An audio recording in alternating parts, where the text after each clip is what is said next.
Abusuo penima da toso mienu enenne. Tia banku banyame no, wonye nipa, woye honhom na wadi atro. Wode nipa ni nyina ma ya wiei, se yamfa meso sompa. Abusua kase yebo no na ne bra so. Na ebubo ne mu afiri SOMPA 106.5 FM. Eno ye nkrande no a.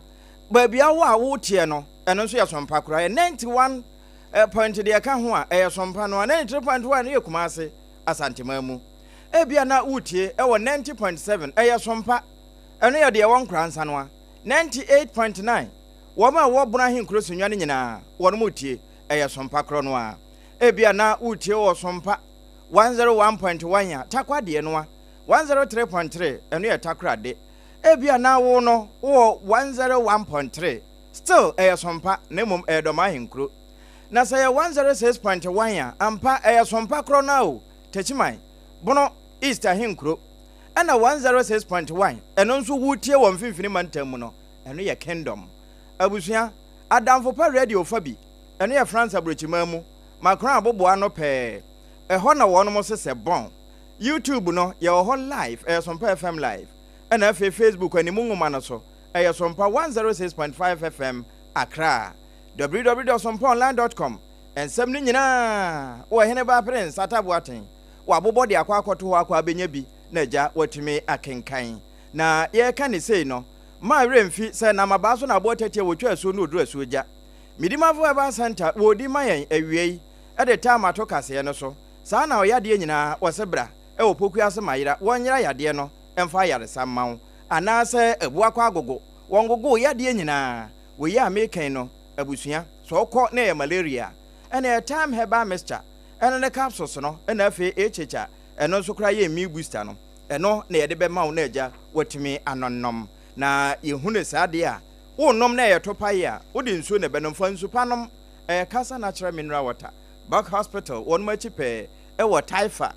escofo na chi ho ho a na wonom enom na agya ye ma papa ne bi enonnom enketoa adantamu ene akese we nyina ye kan se odidi no wantimi antafro won sa na chesenkwan na enye de eno senti ena ohia onga ma mensa no boafo eno na abetafra kase ilelei waka ye hwen eya achede na ye de toawo SOMPA kunafo achede no bro nye yesi wudidi a ma obi nso nibi na wonyi yi ne dodom embusu giel ebasa nyame nhira ena eba wa pretwa mu ye de kase ne yesie no End Point Homeopathic Clinic Dr. Adubuaten ene ne dom wo mukuta yemu na wiensem a ye de ba no de abeti bi ene se Asante hene ede enkomodi ahodo a efa bokon sensem ho nyina bawe ya hyefanu mienu nyina se wo monhye na asomdwe bua no wo munnum aseye wonom ene wo mohye omen ya ho anani ahosem so akasa chemu se wo ye dom betumi bia se enyama hoden kanea no ebegyina ne nan so afem rasha badwani a ukọ panda ya fa ho an wo gina mu asesei na konwia wo so wura ma tenye ndam de atodwa se Supreme Court satie bia de Tamale High Court kan no wontwam wayek adwumakuo no wo mo abekyerekere eniema hodo bi a ekoso nam so ma wasi ensohye ho resource by no na ye kyerem se adesuafo no wo manya ade edu wa chimpanifo abamane wo mo agina opani a wono no de owura Kofi Asare so wasise de wo mo de emofra na wo mo adi ntwo a wasi nsohwe nim wamo ade hye Ghana Education Service no anhwe yi a bibi betimi asi enwomasua na mu ne yegina na we Cape Coast Technical University Chancellor na Vice ana wonom nso akasa se sade sukuu ni dintie no sada na wo mo aboho berete ede so ma de hye kane enya so utuo mrase bedwani de atudwa se ora Felix Kwachio fosu wanka nokore ankyere Ghana for sanse eye atena ekesie mu wo mo ne tai enipa bia wo mo kyerɛ sɛ yenyi electoral commission penifuo no adi enum a ana owura Kwachio fosu Felix wa kyerɛ mu wase aban ni nim ho hwe da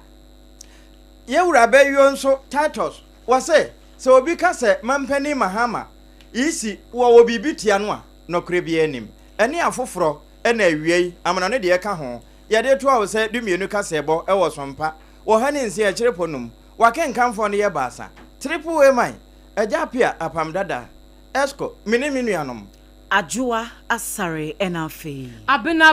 ADEPA Kofi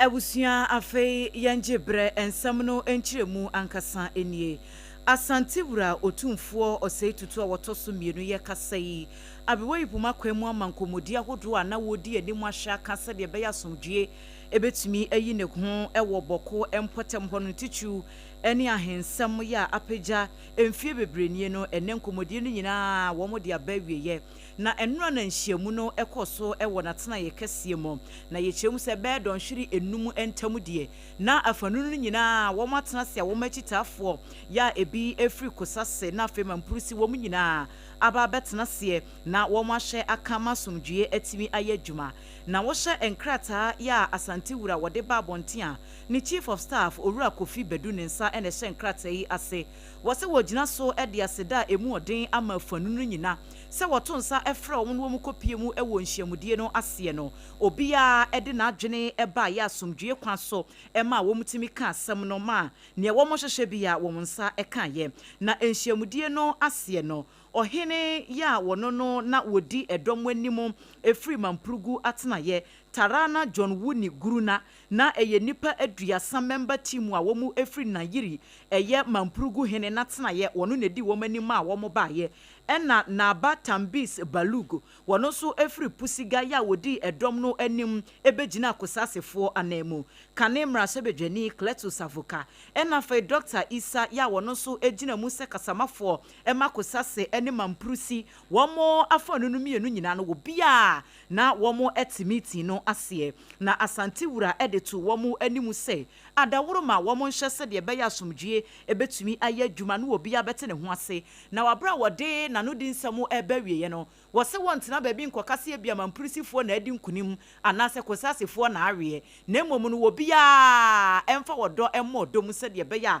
asomdue betumi ayi ne ti ewo boko empotem honom enti ye kasa de wo se wo boaboa report no a waye ne nyina ne awahunu ne awaka wokeka ne nyina sie no makodan akire ede amampaani John Dramani Mahama no wo mafa ede afiri honam sa ensemi we so amomafo a ewo sunyan mansin no emu so wo mote ye no wo se we di asante wura wa yade papa sanse bokontokwa yi ache enti se ne asomdue timi yiniti wa afanu no mienu ntamudi a ene ne wo mu hunu se wotumfo eyade se wabɔ ne homodin yie kura sunyanfo ene yensenchiri ne nyako abronoma etwetwe nkomo yanka nje nnuamo so mo ko no se esra mo to kwane de mu ntwa so na mo wale mo ho mo ma wo bi mu ho mo yile mu wo bi mu ho mo kunu mu wo bi mu ho ti mo kunkum ye no ekina bi mo pa na mo besoma no esra mo anya boko na won ka asem na nya boko le ni so tumfu dutu ne ntoma yakwate na se die asumdue be bi ko tumfu de asudue ele wa santimamu to tumfu pese kuro bia so asumdue ba seni asumdue wa santima udu asantima ya efe tese omo do omo ho ti esere nnuamo a omo ko ne se omo asumdue mra na asumdue wo my Ghana emukura ba yede nka bronya ko yedi ni fefefe sene be ya ebi mabiem peni obehwe mankwalawe na nka ne yeka na nkarefo a oka ho bi ompese yede ne beka ho na oman a otimu asumdue nim e wo ba bi ni ntino otu ho na mo se de be ya emeka ono because eka baby antokwa no wona ebetimi aba asantima because obi bedwane aba ho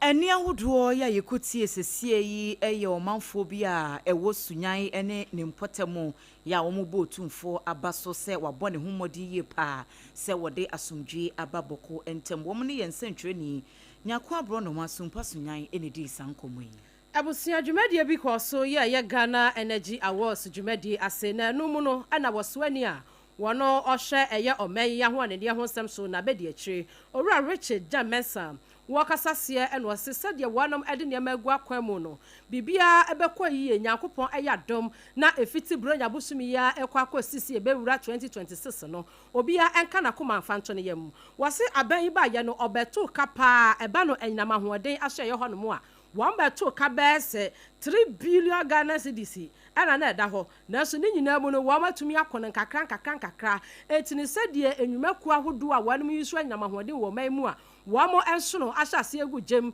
ɛsɛ afibia bɛkɔ awie ya na enkanea ho nsɛm ayɛ something which is da no obi aka na koma fanto ne yam na aban yi ana afei adwumaku na nkasa no wɔn mo de nneɛma papa egu akwa mu a yama ne boni na opɔ chikichiku ɛde brɛ yɛn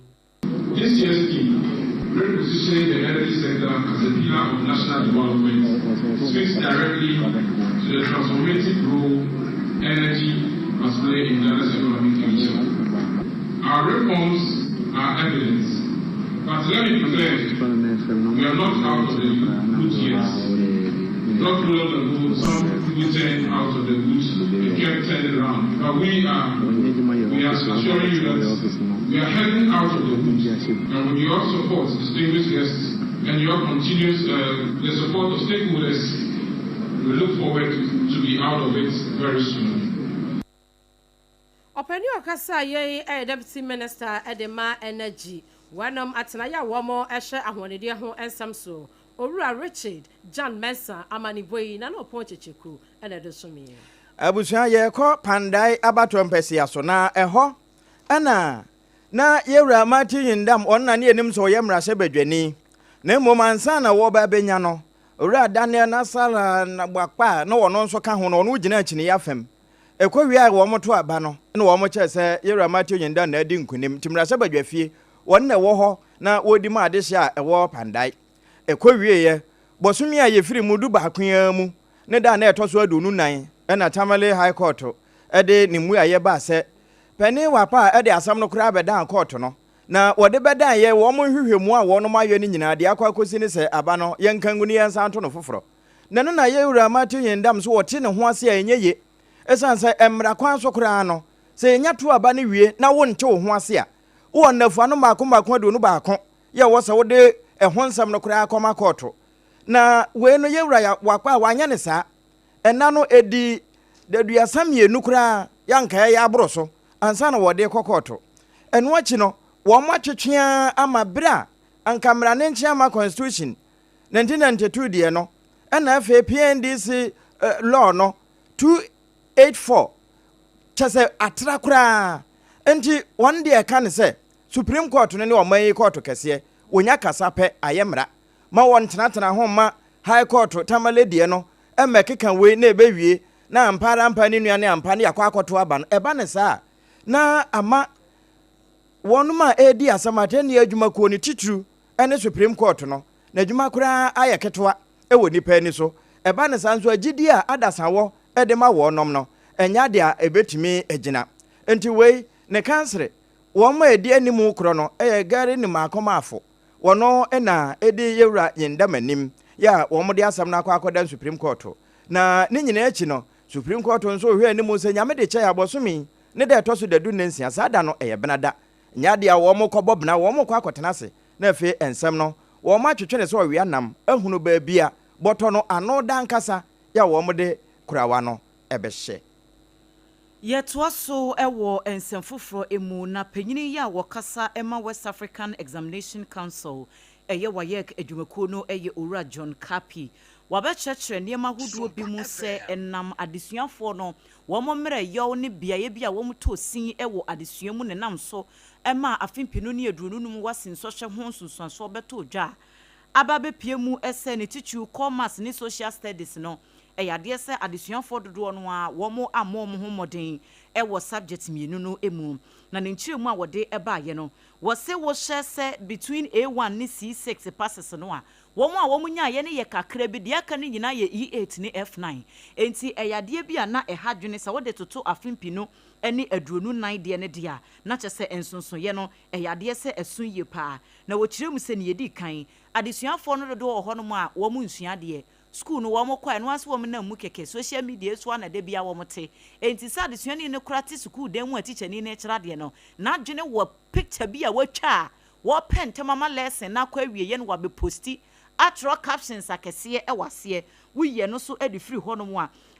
se e be a real life situations niema esisi wa brabo mu no etoda no na wo motade bi tutututu eba nsɔhwɛ no mu mo kyerɛ enti saa experience no dodo no a wo mantimi anye eno nenam so ema asansunsanso boni eba ye wabra wone nsɛmtwerɛfo etwetwe nkomo no wo kyerɛ mu sei.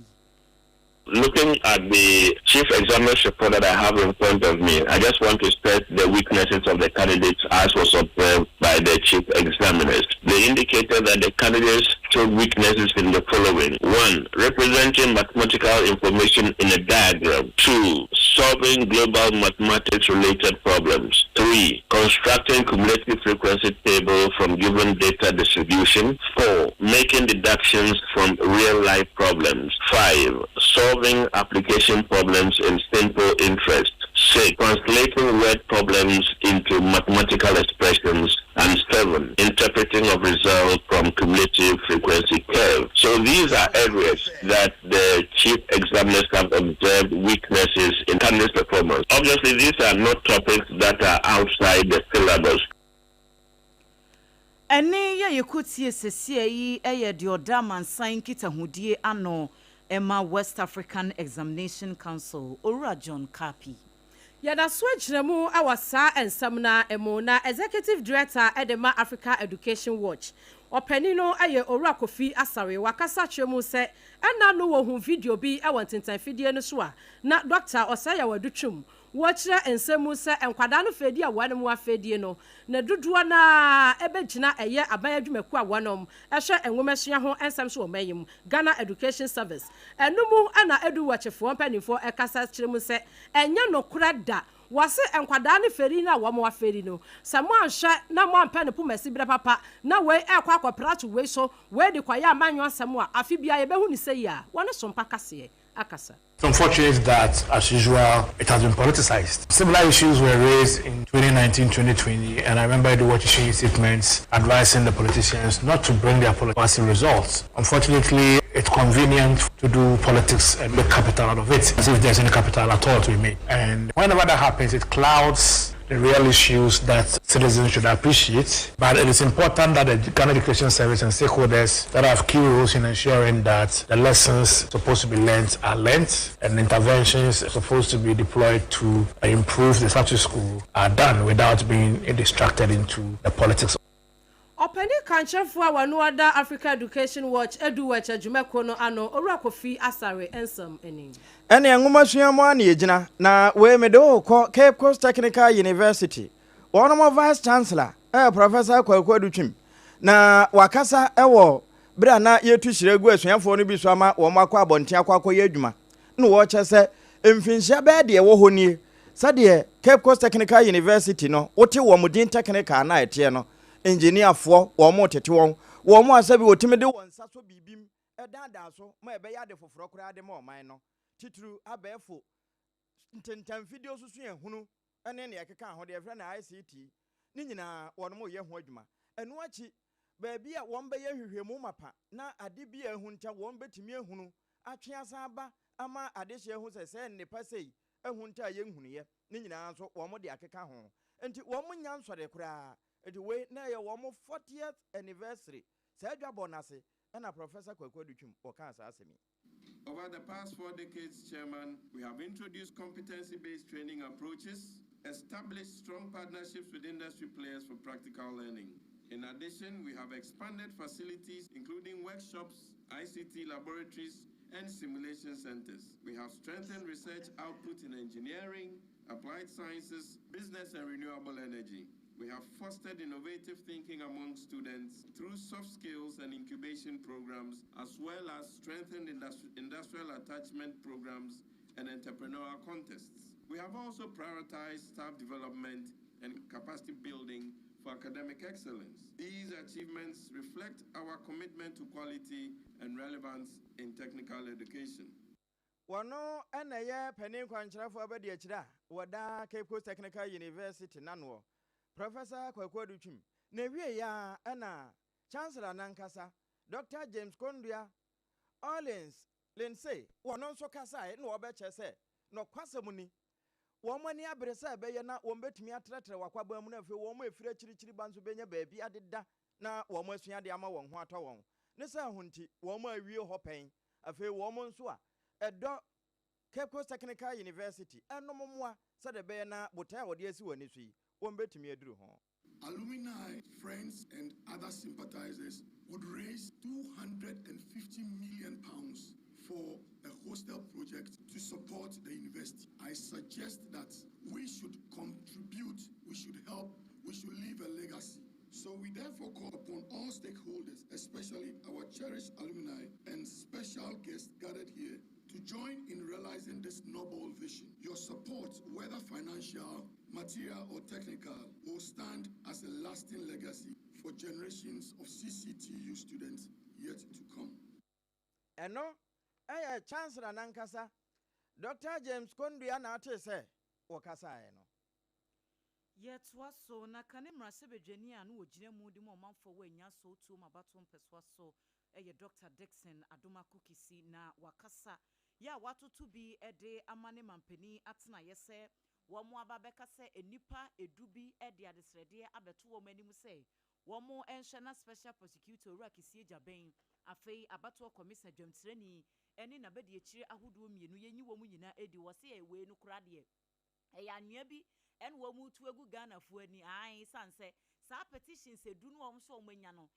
petitions ni free mampani atena ye honom a NDC for na wo mu nim hu bi sanse yade a wo ma hye ho bo wabra wone nsɛmtwɔfo twetwe nkomo no wɔso o wedie NDC for de wo mo ka mre bi atwam no saa bɔhyɛ no an wo mu di so sɛ wo mo ba enye den abato komisa wo mbe ho no wo mbe yi no afiri ndibre na mana kopɛ ne ba bia tena enti saa kwan no so an wo mo nam no wɔse ene wo apa sɛ owura Felix Kwachi ofosu a wɔdan kitahudie ano ɛwɔ mampani atena ye be friends nsɛmtwɔfo nhia mu sɛ ye no korɛ sɛ wo mo nsa aka saa petitions makumaku edu no ɛkyerɛkyerɛ bia ye ya saa petitions ne firi wo se Owura Kwachi ofosu sabe won kana no ntum sanse saa petitions ne enye babia wo ka se efiri na enye ho na efiri eye mampani atan ye hwan kasa ene wo ma hye datena se abopɔ ahyehye se kwan bia so abato komisa ne de wo mbeyi no e de efiri ho. I must commend the NDC. They are doing as they promised during the campaign period. And when they come, they'll remove the EC. I must commend them. They are playing by what they promised, and I must commend them. Truth be told, there may be petitions, but do they merit? And that threshold lies in the bosom of the cabinet. And as it stands now, if it didn't meet the threshold for cabinet, they wouldn't have forwarded it. Some things have found merit for Felix to come and tell us that they forwarded it to a CJ, so that it cuts across. Because this whole idea of petitioning is clockwork. And I can tell Felix that he did well trying to lie to Ghanaians. He did well. I have every freedom to tell Felix that he's done well to lie to Ghanaians, that the executive had nothing to do with the petition. The content of the petition is not from the executive. Dr. Dixon Adoma Kukisi kane anyaso utu mrashebejeni enyete nenken. Na ebusia ne samu a wabro so no Owura Kwachi ofosu Felix. Wayi ano. Wase wamo adaso gina de gina wamo ase wama yese bon resitai wobi entimi tu wanmo da wase de aban ne enye ye no wamo enjentu woma bam ese wanmo no wamo ye petitions ne dia amanfo de aba na aban show mu no enya tena ye hokra ana wo wabo akire ade akoma chief of staff entini so obi gina baabi eka se aban na nkasa na orchestrate na efa hini kosi hini a na se nipa no won hye da nimra. The president is obliged. The law is quite clear. If you look at the OSP Act, it is exactly clear what should be done. Unlike the removal of the Chief Justice, where the president is enjoined to establish privacy in consultation with the Council of State. In this instance, the president does no more than to forward the petition to the appropriate authority. In this instance, the Chief Justice for federal, and that is exactly what has happened. So what the president has done is steeped firmly in Ghanaian law, both the Constitution and the OSP Act. Absolutely, the president cannot have anything to do with the petition beyond forwarding them to the appropriate authority. Well, the credits would have to show the evidence of the cooking and the eating. Wouldn't they? Absolutely nothing to do with this. And what you know, and was a petitions here, one of my idea kwama a year or penny or no or share and Mrahon Samsu or Mayimuno. One of our shasa one by for me committee said the Amrano Ekano, and to the air be as will be cassette. Or my penny crowd in who bashi shamu, sa committee now one by for me a crown or no, and never for me or see there be or Kansas Sudria as the chief of staff or no. And I for me sa committee no. Ama petitions here abenina no one ashishim. What call it? Veracity or authenticity or the truthfulness of the allegation or indicating that the allegations are false. And then after which specific action will be recommended by the committee set up by the Chief Justice to look into the matters. The president is then enjoined with rigorous strictures to act in accordance with the recommendation of the committee. So that is the only time that the president has anything to do again with this process. There is no basis for any manipulation. However, the president won't set up the committee. That is to be done by the Chief Justice. And as you are aware, the judiciary is an independent body. The Chief Justice, even though appointed by the president, operates independent of the executive. So there is no room for any maneuver or any form of manipulation from the executive whatsoever. Entino Omayi Chief Justice Owura Paul Bafuboni wono na emrama ho kwan ese petitions ye bebe nyina no wonom etimi eform committee enti opani okasa yeyi ayo opani otonkra efra bankese mu esom yen onyanfo Felix Kwachofosu wasanso aye abra asebu kwa mankese emra hyebedwani na ennayi woni yen edi munkomu nokre na abusua ni nyina yese ye kekan mu no na ye keka madampan bro nyen menim sa wo boaboa ho de abusua no bedie na omotimi atafro wo ma no ehunu sa ampa papa ya ade anase ma me ya ade wa ma yadi na de ono nso ne die ni hwe ya hyehye no na ya dwene ho eno nti na sompa afa to no ho so se bro nya bia wo be ma enyanka nyisia ne akunafo no nso adidi na wo mo yura afiri de wawu afiri ho no na agya wo mo asan apem akọ wo manim na no sa no na ye chew se ensakro enso nyame ani kata ena nsakrokro na ewere duregu enti fa nso de ebeso so bi se de be na enhyira no wo nso be ye mu fafafo momo nso ma adwuma so eni nti obetimi amomo e wo 0598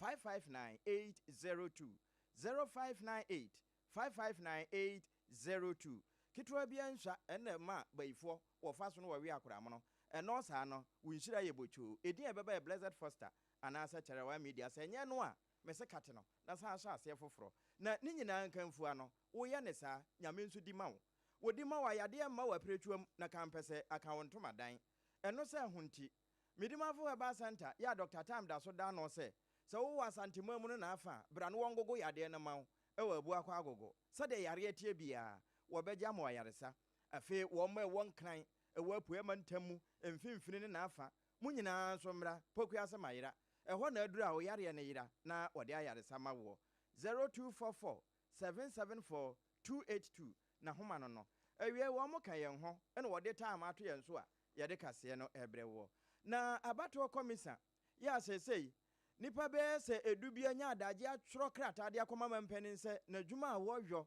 enya de a eboa wo man de friend se kabima menka bi no ne se hunti yen ho no ne yempe de gidie wonimu na wonhwe benkuma na nifa na mu wo behwe wo man Ghana franka no na wotimi asom ama freedom and justice atimi aye adwuma na eno ebinumu kasa se yewura mahama kura no ansana wo baba konwa so abato komisa jemensa na wotia no nti enya nwanwa se wo pese wo munyi no eno na mrase badwani a wo wo lambu sinso akasa owura titles beyo wo se anya nokre won de so obenfo professor wo ka ni brain e de akira adasan se wo bia e da ni trim se mampani e wo bibiti abato komisa ene ne nkrofo no yensi woni hu determination of whether there is merit or not, whether the petition has weight or not, is going to depend on the Chief Justice. If I had sent a petition and the President had decided not to forward it, that can be grounds for the President to even be removed because it's mandatory. I agree with him that we should stop the process of changing certain appointments. One, it doesn't create a very good impression. But if you take some institutions like the EC, which is supposed to be an arbiter, an independent, neutral arbiter in this election process, it is very sad that the SOL NPP administration almost bastardized this so much sensitive national institution where non-political activists were appointed to the EC. And we were all here. We all complained. Eno, Professor Tito Beyo, eno na brofo ye friend titles no. Lambo se mrase bedwani, wonne kasa yi, efa abato komisa, ne nkrofo a eka no ho a. Empanimfo be se dubi atro kratade akoma mampani a wono nso abo akire e de ama aban lawyer pani o hwa atentene so se wontoto de ewa akire bia ye to akase no so ye to so bantama mrase bejani wono nakane woyesofo a wo hye akwan ne akwantempon ensem so Francis Asenso Boache en waba be kire ensem ahodo mu efa enkrata bia ebeto dwase watro ede akomo mampani John Dramani Mahama se enkran Kumasi expressway ya ban yi ebo so ewo afimpinu ne aduonu ensia kohumasika budget wabra no wo kenkan se ebe ya omampani John Dramani Mahama won pakisa project ne kranto we bi ne wontwam sansesebe enya de se ehuhia wo my Ghana sesi a wo se enya saa no wo kan no na adesrede no de koto mampani anim so no enya saa na wo pakire wo se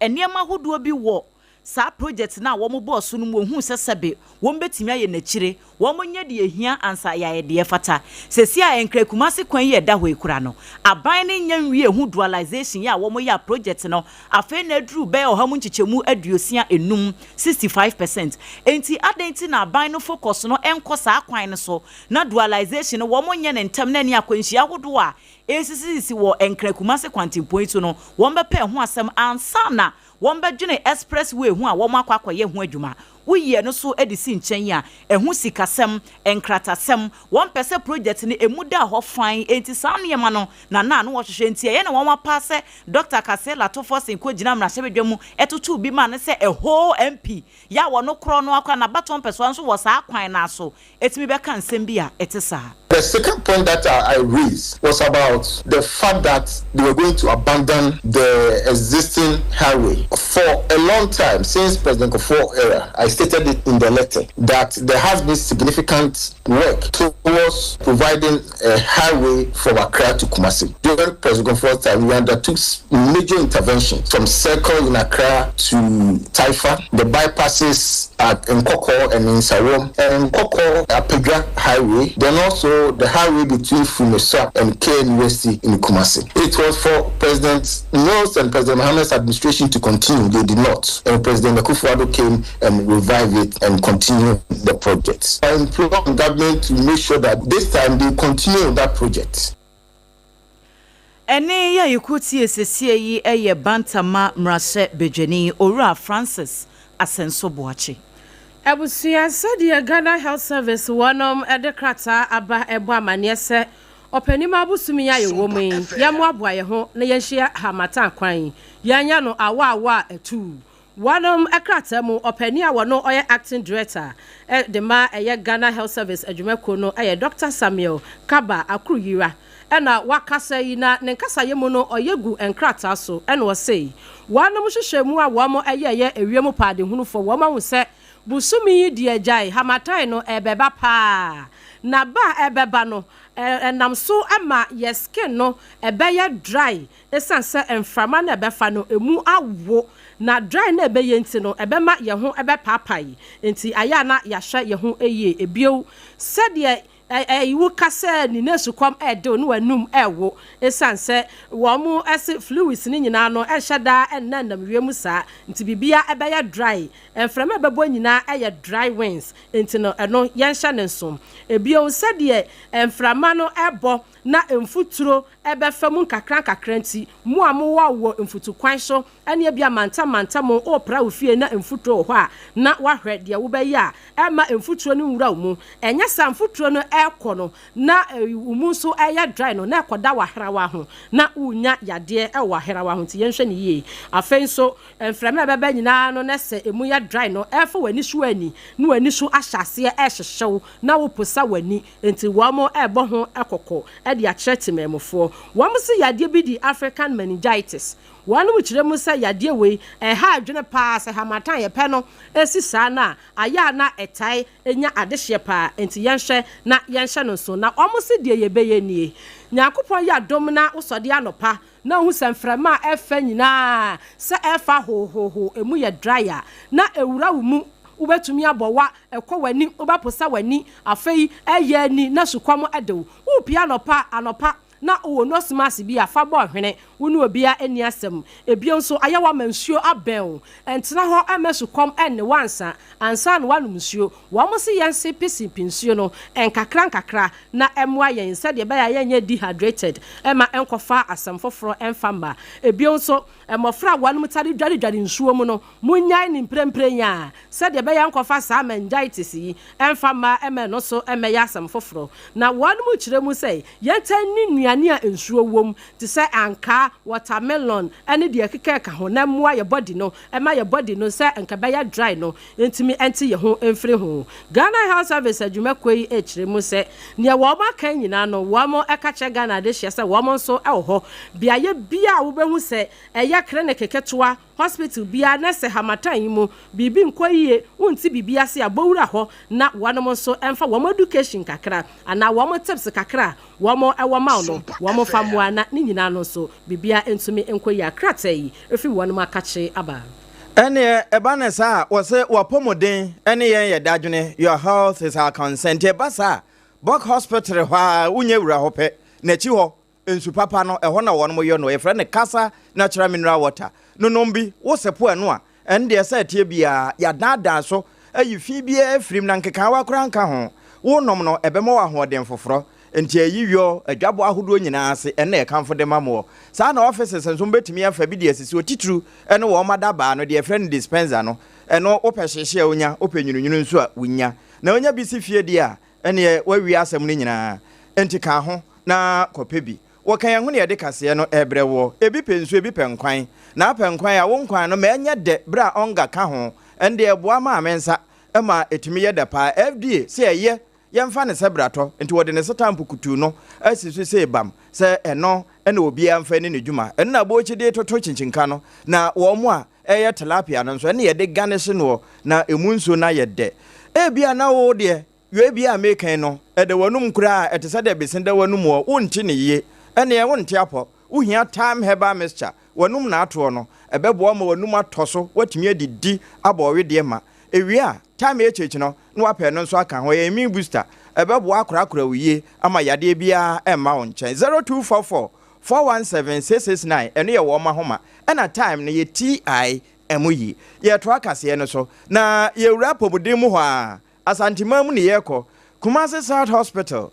wono mo enso ahyefa bi a wiase nyina ahye bie enkura ye pon wo mo amponsa eda World Prematurity Day na eno ho no ena adokotafo no bi be kire se wohwe enkoda ye pon wo mo amponsa ase ebranka ye de be wo no bre ne nso ne ya wo mo ka ne yenya ya na wo mo tinananom wonse do na nso ne enam nindie nti no wo mo timi sosomu a ama se empo ye wo nkoda maako aduo watwe nan a ebi afiri mu no eye nan enu di adanse se wo mo penko anim nti wo mo de efiri afia asase January eba besi bosome du baako num enkoda aduo watwe nan a wo mo wo mo no emu nan ene firim enti ayadinya kese a echese wo mo gina won nan so na we no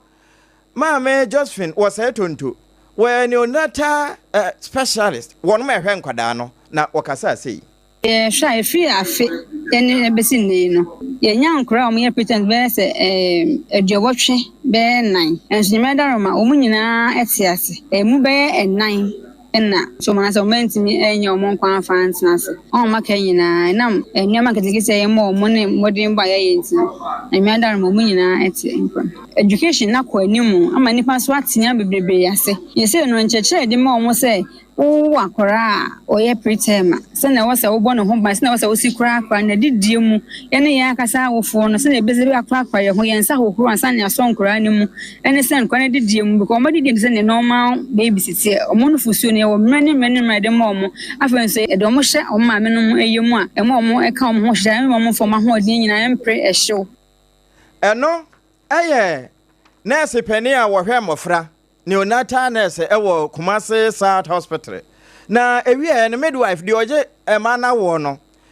Mama Claudia akosu asante wono nso de ne de to so no wo che se sa nkoda no sabi nyo obi na kasa ye nwon enti ya na wo mo ho brabo no ano ede enti wo mo akakra wo nsam nso no ya ye nso asene bi yeah, me be financial support. Yeah, but say a teacher for ne oma nsem mo bi. Say o metima be so ye mu ama ya hwe mofra no. Say ya wa bofra 36 weeks echo from ebi ono mutumi da hospital say obi mutumi da ha bosome bosome mienu ansa na ye ho say ni wait na eye abofra no ho ya ansa na me na kofie nti omo da ha no sa bosome ba ko bosome mienu no na omo bills na ekosro eno sa le to be yetumi challenges ma de se bitumi ne yekosa omo bills na ekosro munye skantia nti ebe se nko bitumi aso ya sia bia bills tua no ba be support ma des na ma ya oh ene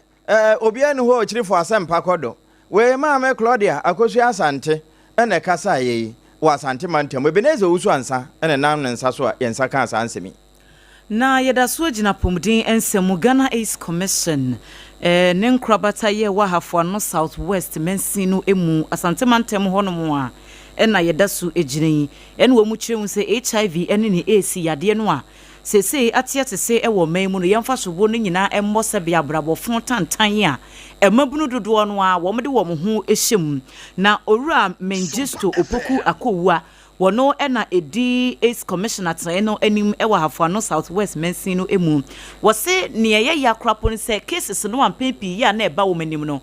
uhye ages no a eye mmaba wane mranti a wo mfie ne ye free mfihye dunum eko 15 years nyina womo ewo recorded cases a echese HIV no womo anya bi wo se wo bebisa wo no dodo no a empam agure de womo beye womo ntena ho womo nso ataduam bo ha no womo nhye condom no womo nhye bi won beye ne saa womo aka enso still cases na ekoso hwa afimpi no ene aduro no 9 de ba womo anim ene de afi abeka womo nsa na chese ohamu chichemu beye aduanan enum 45% increment nko a ana beto numbers no so say yade bia e hadwene ye pa. According to the Ghana AIDS Commission, NIPA 77,821 persons and HIV greater Accra. Ashanti region 44,792 in the Eastern region. Not I say on my money now, our regions may say and I take control and also more the larger number when it comes to persons living with HIV. Now globally, our target to be a friend of 90.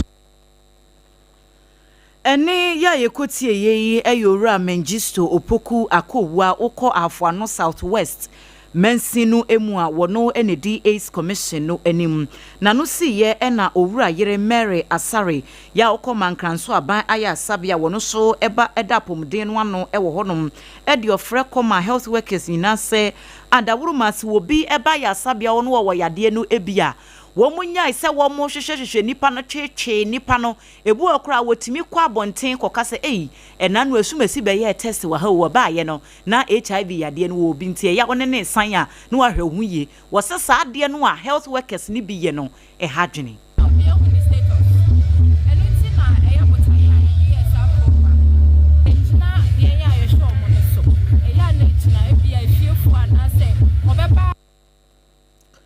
abusuamon fanchen enne no emu enhyeda ennaho eyie owura yire Mary Asare ensam na ne yepese yepe ede mamanu a ene ma kire mu no amaneboyi Ebenezer Owusu ansa ene de bae Doma Central Medicine so wanum di dwumadie no bi ehhehye so ne nyina efa HIV ene is ho a na owura Gideon Osei wono ene ye coordinator edema HIV ene is e wa Doma Central Medicine no mu enumu anu akasa kire mu se e kamia ye se ehon so ebi wo ho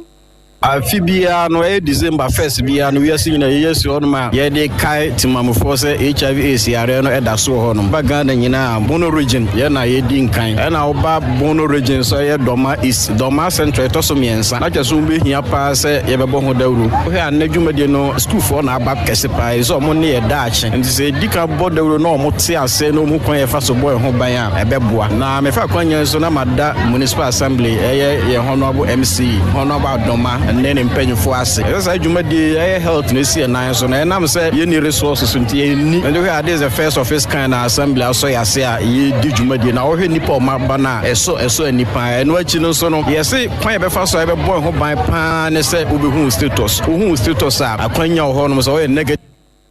Said ya beya beboa ama HIV yade no yetimi yetu asienti se wo hwe no wanda na bia ya wo koye nso wa mo ho ban na wan hye condom ni bia aya bra na anesefo no en checking farmer coordinator na wakasa ye ora Gideon no say enu achi no Madam Miriam Alhassan oye nurse ni ewa Doma ahinkuro wono so e de kakrato so Yeshe Doma maimu haseya eni nkronkitu aitwa ye ho ahia the year 2024 teenage pregnancy ayenya ye 394 ewo Doma empatamu hase ena yeshe 2025 up to October so ye 299 na ye kan HIV a eye namu yare na enam se nyinsen so eye namu na de ba no ntino na ye hwe se ye mama no ye behwe na ya bo mo ho ban ye no mo bekasa na nanom abatan a teacher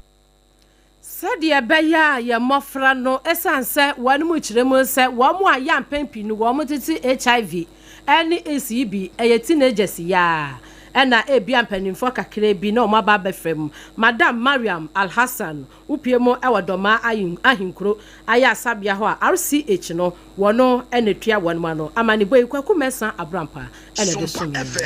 afe yenwura sompa tachiman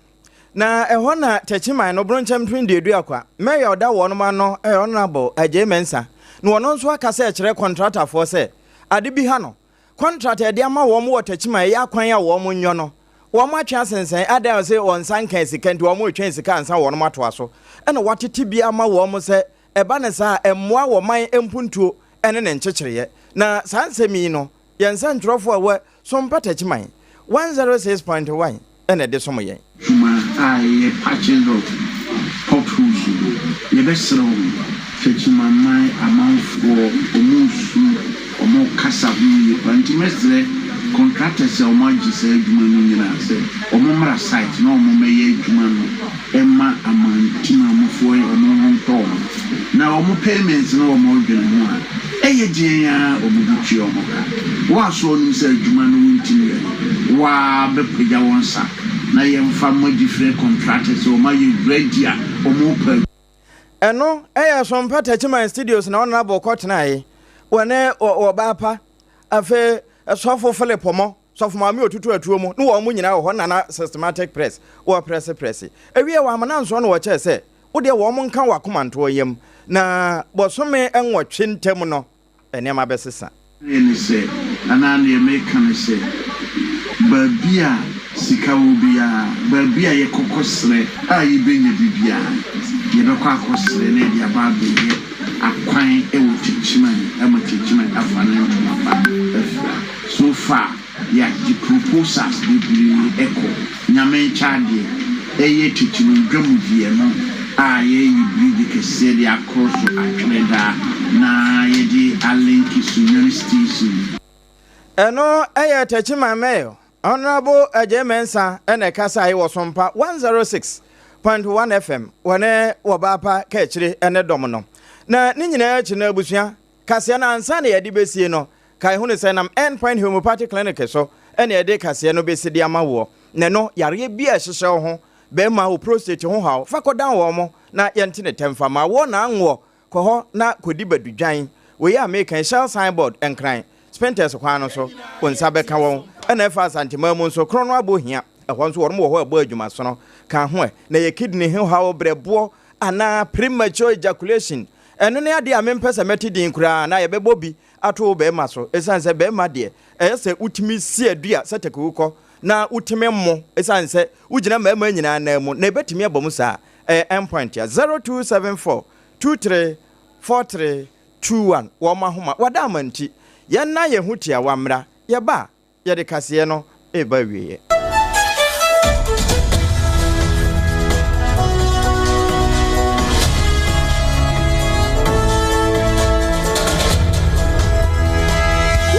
Jenya uba inipeche mu ana dio bedachi nanso ubitimi abwana manenya pomodin free ni mofrase Yamvita ye de milk papebi ni nutrivi aye ye nkwada ediania eye de na ahodi a ewo mu no bo mofra pomodin anyo impeni fosweni chopa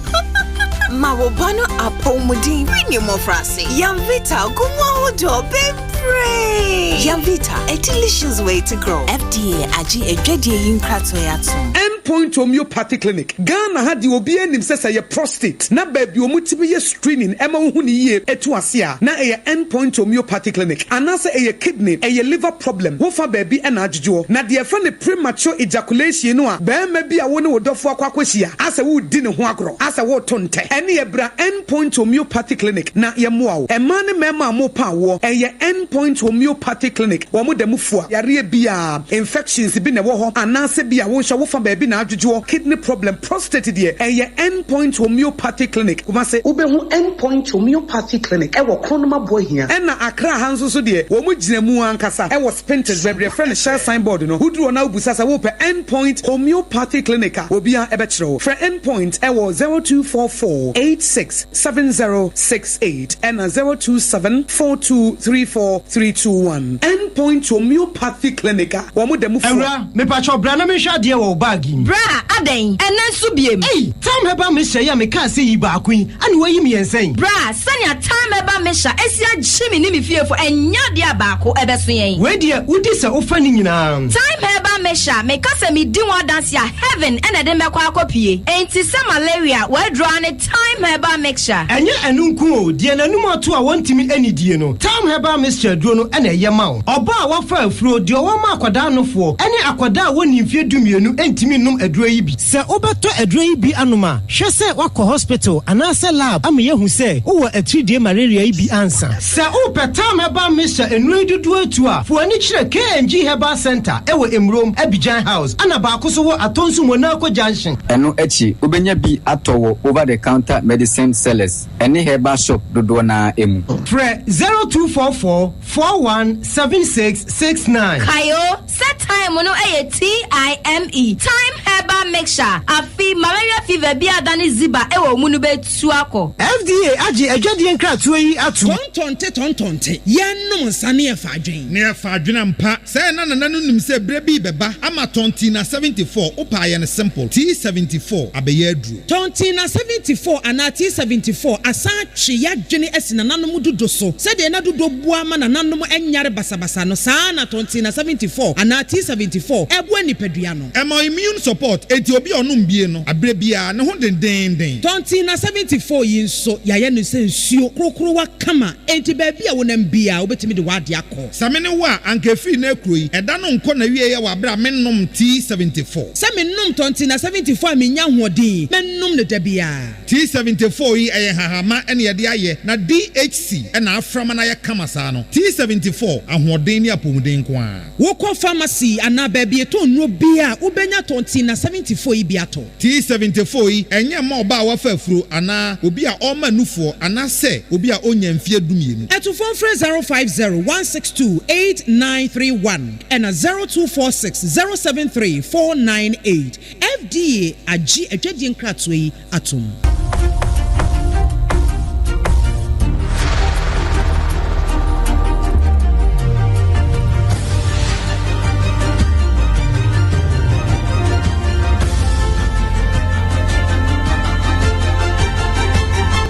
SOMPA TV Emma Aketriapa.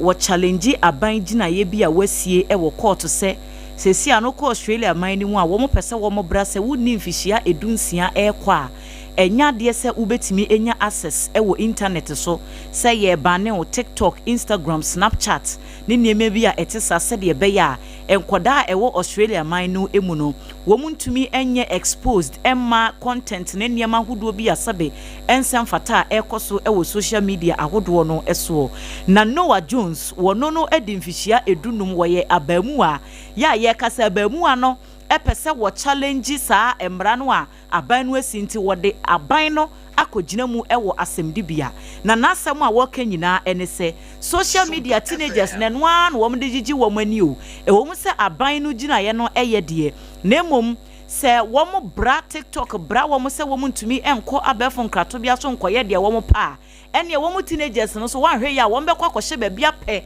eniema bia no kura ye den chen social media content no na wo mo so de agigi wo mani ekoba ne sanso a wan hwe a na wo ye maame wada nso na ona egu abonten wadwene ye wo se wo ba no onim hwe na nso na niema a wo ye wo abonten no na eye wanwa enti won de wo se aban no ebe ban ni social media every teenagers in term completely nkebe ya omu enregulate ni youth no content esese wo mo hwe ene ne esese wo mo hwe wo mo toto ne ma yese de be ya ebetimi abo anti lost youth na da court no ye hwe ebere semu se wo mbetena so na sumu a ye bi ye beba nso ye beda ne akire na ye de amatiefu ye de kase na si ewiei efiri SOMPA 106.5 ene ye nkran de na eko 93.1 pivot ho ekumase 90.7 ye nkransa 106.1 techiman de na wonu ma watakwa 101.1 103.3 ya takrade ena 101.3 ya doma hinkuru mani masase paso afe buna hin kro sunwane 98.9 laji be kwa na abro sanum eno achi www.somponline.com ensam na fa ho ana afe enimu nwoma no so SOMPA 106.5 FM Accra SOMPA FM Live ene YouTube ehon so unya yen Adamfo pa Radio France Abrochima mu Paris ena afe Kingdom 106.1 Mankesim wono so fa bie eno ena time the time a yen endpoint ende ye na mo yetafre yen sa na ye onga kasa me yetimi kasa ye ensu papa no ena medimafo heba center wodima ye na kasa ye ne ye de brew sa SOMPA achede eno ne ka che osefa ahogim wakenkanfo e triple A man ajapia APAM DADAA awiabre miniminu ADWOA ASARE ABENA ADEPA Kofi Ebusua Yadase Mobro Wasem Ayobiasem Etwas